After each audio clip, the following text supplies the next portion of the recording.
И на оваа тема го продолжуваме и разговорот во студиото со нашиот денешен гостин. Велам добар ден и добре дојде за Здравко Трајанов, директор на јавното претпријатие Македонски шуми. Добре дојдовте. Добре, ви благодарам на поканата. Секогаш е убаво да се гостува во вашата емисија. Јас ви благодарам на соработката и еве на почетокот. Март месец некако започна со она што за вас е редовна активност, а тоа е обновување на шумскиот фонд, односно пошумување. Изминативе 10 дена сте на неколку локации, на различни локации низ Македонија и веќе е започнато пошумувањето. Така. Јас како ново раководство уште кога дојдовме реков дека иднината на македонското шумарство е во пошумувањето. Затоа што имаме ние многу слободен простор каде што можеме да пошумуваме и на некој начин да влијаеме позитивно на зголемување на шумскиот фонд, кој не е и така мал. Меѓутоа секогаш едно дрво повеќе е успех за државата, успех за шумарството генерално и пред се гордост на македонските граѓани, затоа што бенефитот од дрвото го имаме сите. Оваа пролет можам да кажам дека влегуваме во многу добра кондиција во однос на пошумувањето. Ја имаме реализирано веќе добар дел од проширената репродукција. Обично тоа е мерка која оди преку Министерството за земјоделство, шумарство, водостопанство, односно владата на Република Македонија и обично секогаш таа завршува некаде есен зима. Ние уште во пролет ќе си ја завршиме својата работа, така да ќе бидеме спремни дополнително на есен за нови проекти.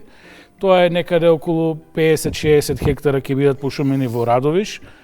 Во овој период активни сме и на другата програма, тоа е проста репродукција, значи ние како шумарство имаме обврска покрај тоа што работиме сечење на дрво, меѓутоа што земеме од природата, тоа треба да го вратиме, односно секогаш шумата да ја доведеме во стадиум да биде поквалитетна и поголема. Како по површина, реков, така и по квалитет.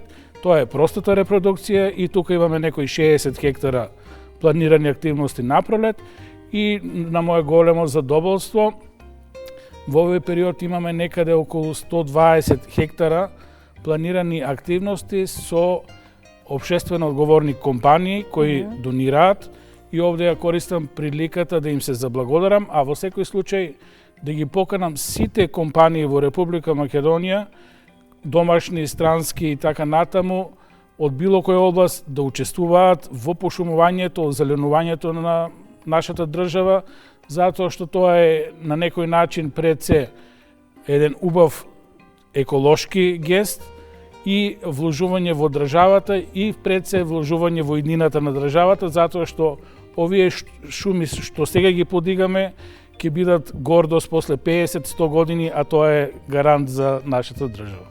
И тоа ќе биде добро за поколенијата кои што остануваат зад нас.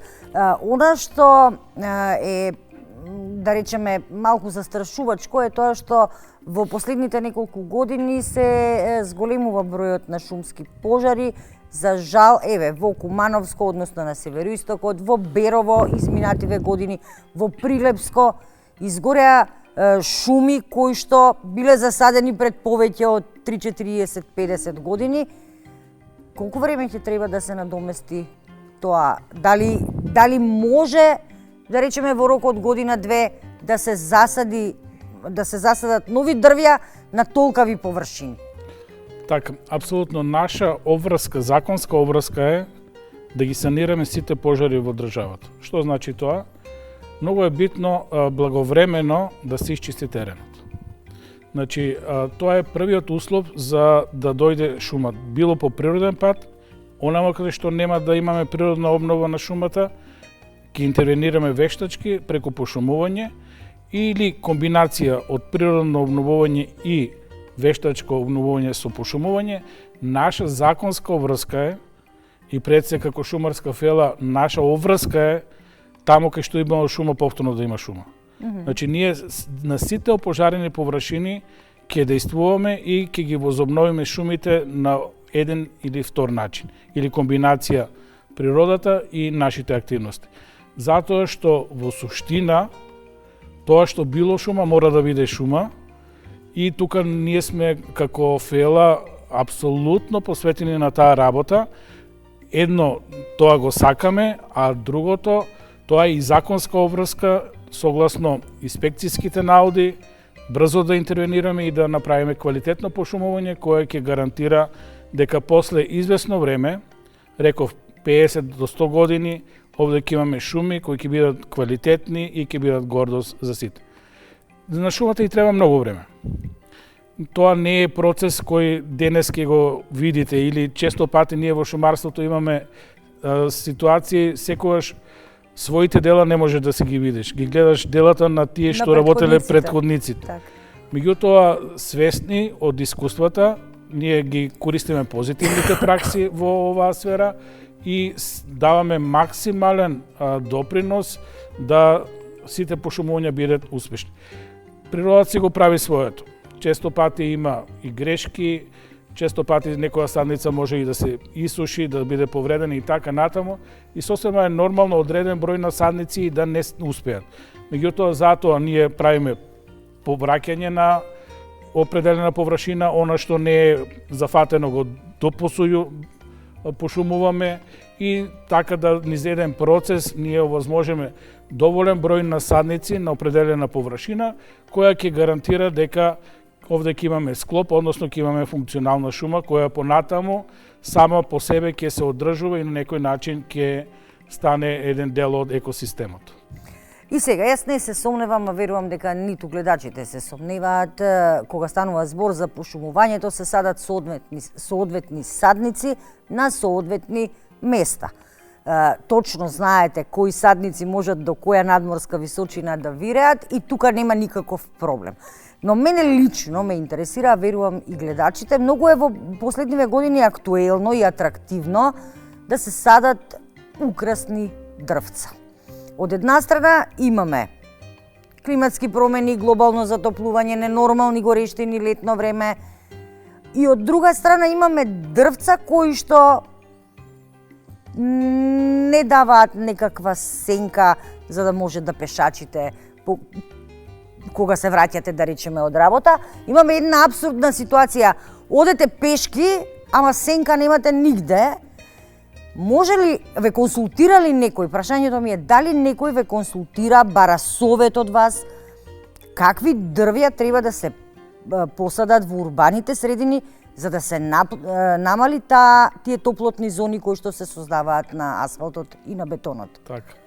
Апсолутно, ние како јавно предпријатие целосно сме посветени на тоа и покрај тоа што го работиме, нели, шумскиот простор, во рамки на нашите можности да понудиме решение и за урбаниот простор. Несомнено, тука надлежност имаат и општините, меѓутоа ние веќе произведуваме сериозен број на садници кои можат да најдат примена во урбаните средини и покрај тоа што можеби на некој начин спомнавте најбитниот елемент. Секогаш ние треба да ја следиме природата. Не може природата нас да не следе, туку обратно. Кое дрво е најспецифично за одредено место, тоа е природното дрво. Тоа е обстојувало низ векови на одреден простор и на некој начин и неговата генетика е така концепирана да може да ги издржи и топлотните шокови, и ладните периоди, и така натаму и така натаму. Со тек на времето, одредени дрвни видови дури стекнуваат и резистентност, односно отпорност кон загадувањето. На некој начин, нели, најхрабрите, најдобрите, највиталните дрвни видови ќе си го најдат своето место, ќе се изборат и во такви услови, и тоа е тоа што треба ние како наука, односно како јавно предпријатие, да им го укажеме на сите кои пошумуваат. Пред се да бираат дрва кои се автентични, односно автохтони за одредено подрачје. Секој град е на различна надморска височина, различни градови се, нели, различни во однос на влажноста, Охрид, Струга, така натаму, Дојран си имаат своји специфики, Скопје си има своји специфики, Крушево си има своји специфики и тука треба фактички само да ја пресликаме сликата од природата и во урбаните средини и ќе го постигнеме најдобриот ефект. Често пати од помодарство се бираат дрвни видови кои се вака атрактивни, меѓутоа после извесно време тие не можат да си го најдат своето место. Еве карактеристичен е примерот со тујата. Ние увезовме многу садници од Италија, од Европа и така натаму, меѓутоа увезовме и болести. И сега тујата масовно ни се суши, луѓето доаѓаат, прашуваат, меѓутоа тоа е тоа. Патоген, имаме масовно сушење и прашање кога добар дел од туите ќе бидат исушени. Затоа треба да правиме комбинација, јас сум секогаш да не бидеме нели толку крути да стрикно бараме нешто, меѓутоа базата да ни бидат автентични автохтони дрвни видови, а во места каде што имаме поголеми паркови можеме да внесуваме повеќе дрвни видови и на некој начин да правиме и дендропаркови каде што младите луѓето ќе гледат различни дрвни видови, комбинации, компилации од истите и тоа е интересно ако тоа се направи на добра композиција би било интересно за граѓаните. Кога ги споминавте болестите кај дрвјата, неодамна имаше еден надпис, не е за прв пат, се разбира, но годинава повторно во Малешевијата се соочувате со појавата на боровиот четник. Може ли тоа да се искорени или да се намали и да се заштити шумата? Така, во суштина тоа е на некој начин дебата во шумарството дали треба да одиме со пионерски дрвни видови или директно со автохтони видови. Секогаш пионерските дрвни видови имаат подобар процент на зафаќање, побрзо формираат шуми и еден од тие пионерски дрвни видови е црниот бор.